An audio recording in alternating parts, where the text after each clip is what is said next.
Yusek, good morning.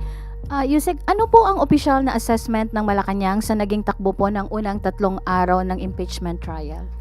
Hindi po mandato ng ehekutibo ng palasyo ang mag-assess sa nakaraang 3 araw na hearing sa impeachment na involving the Vice President.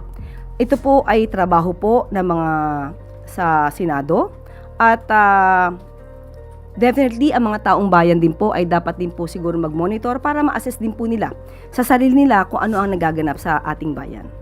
Ma'am, follow-up. Nakikita po ba ng palasyo na naging patas po at maayos ang proseso ng Senado bilang impeachment court at may komento po ba ang Pangulo sa mga ebidensyang naipresenta ng prosecution sa unang 3 araw? Ang hiling naman po ng Pangulo sa lahat ng pagkakataon ay sundin ang batas at ang proseso. Sa nakikita po at nababasa rin po natin na ipapakita naman na nagiging maayos po ang daloy ng hearing sa Senado. Yusek, yesterday, during the impeachment trial, Attorney Narvasa mentioned that NBI is under DOJ and DOJ is under the Office of the President. So there were insinuations that, in a way, the President has influence over this case against the Vice President. How would you like to respond to that? Yung ba ang gusto niyang iparating? Nag-i-insinuate ba siya na mayroong kinalaman ng Pangulo sa pag-iimbestiga patungkol sa pagbabanta ng Vice Presidente sa kanyang buhay? Well, there were questions about it. Unang-una po, hindi naman po talaga dapat ma-question ang sitwasyon po ng NBI. Dahil alam po natin ang NBI, kahit wala pa pong pagbabanta, ang Vice Presidente ay under na po ito ng DOJ. At ang DOJ po ay parte ng ehekutibo para ipakita at nag-i-insinuate na may kinalaman ang Pangulo sa pag-iimbestigang ito. Ito ay ang pinakamababa sigurong klase ng argumento. Ang NBI po ay may sariling mandato.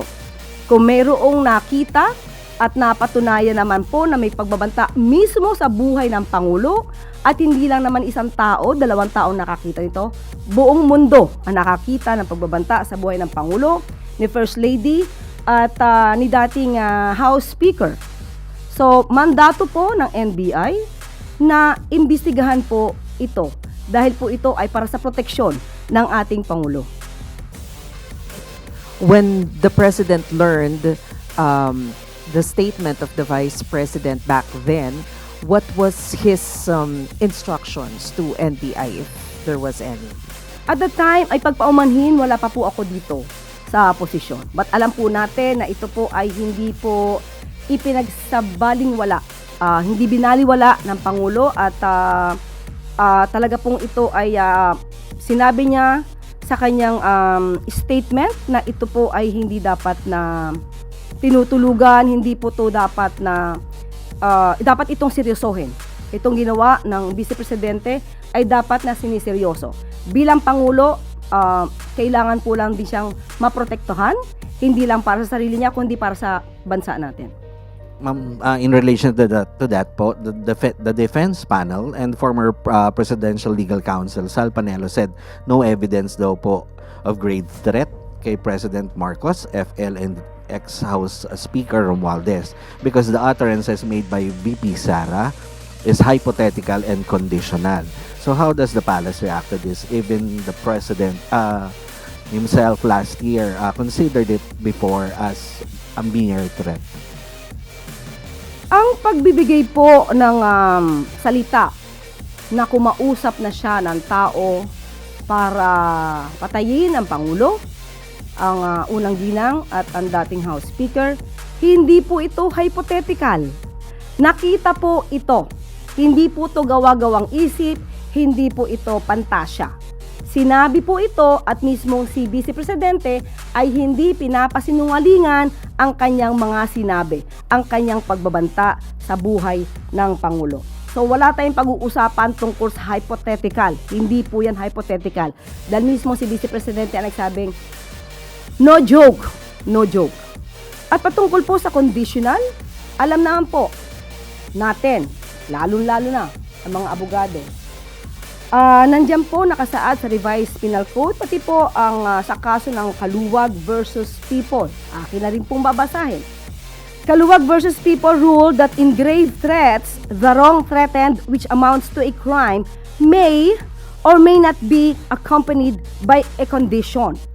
Hence, under Article 282, there are two forms of committing grave threats. First, when the implication of the threat upon the person, honor, or property or the family of a person is coupled with condition. And second, when the alleged threatening act or remark is not subject to a condition. So, ang grave threats ay pwedeng conditional or hindi may kasamang kondisyon. At sa cross-examination kahapon, nakita at naisiwalat din ang maraming bagay. Unang-una, ipinakita po rito ang video ni Atty. Zoleka Lopez at gina-justify ng mga abogado ni VP Sara na ang reaksyon ni Vice Presidente ay patungkol sa di umanong oppression ng House of Representatives kay Atty. Zoleka Lopez na kanyang Chief of Staff. You cannot and you will not justify something if you did not commit any act. Doon pa lang, dahil gina-justify nila yung action nila at na-commit lamang daw ito dahil sa di umanong pangyayari kay Atty. Zoleka Lopez, doon pa lang po ay may pag-amin na po sa ginawang pagbabanta sa buhay ng Pangulo. At salamat, ma'am. And sa iba namang pong topic, follow up lang po dun sa request ni SILG Remulla na kasi po si Brigadier General Hansel Marantan daw po bukas na ang retirement. May decision na po ba ang Pangulo dito at is PBBM aware of his involvement in the controversial Atimonan shootout case and was previously dismissed from the PNP but reinstated upon appeal? Wala pong extension para po kay General Marantan. At maaari po siyang makatulong sa ibang pamamaraan. Thank you, sir. Ivan Mayrina, GMA 7. Good morning, Yusek. Kahapon din po ay nabanggit ng defense team ni VP Sara yung Operation Romanov. According to Defense Counsel Mark Vinluan, and I quote, "When VP Sara uttered those words, she was not responding as Sara Duterte, the Vice President, but as Sara Duterte, the wife, mother, daughter, and sister, who only sought to protect herself and her family. Operation Romanov is in place and the threat against their lives is real." Two-part question, ma'am. What does the palace know about Operation Romanov and what was done about it, if any? And the second question is, how do you react to it being used as justification for the Vice President's utterances? Unang-una, sino po ba ang nagbanggit ng Oplan Romanov? Hindi po ba nasa partido ng Vice Presidente? Hindi po ba siya ang dapat na magbigay ng mga ebidensya patungkol dito at hindi ang palasyo? Siya po ang magbigay ng mga detalye para po magkaroon ng tamang pag-iimbestiga. Binigyan siya ng pagkakataon, sinulatan siya ng NBI para malaman ang mga sinasabing death threats sa kanya at sa kanyang pamilya. Pero hindi siya tumugon. Hindi po kasalanan ni Numan kung hindi magkakaroon ng anumang tinatawag nating existence, yung sinasabing Oplan Romanov, dahil mismo ang Vice Presidente na nagsabi nito ay hindi ito napapatunayan.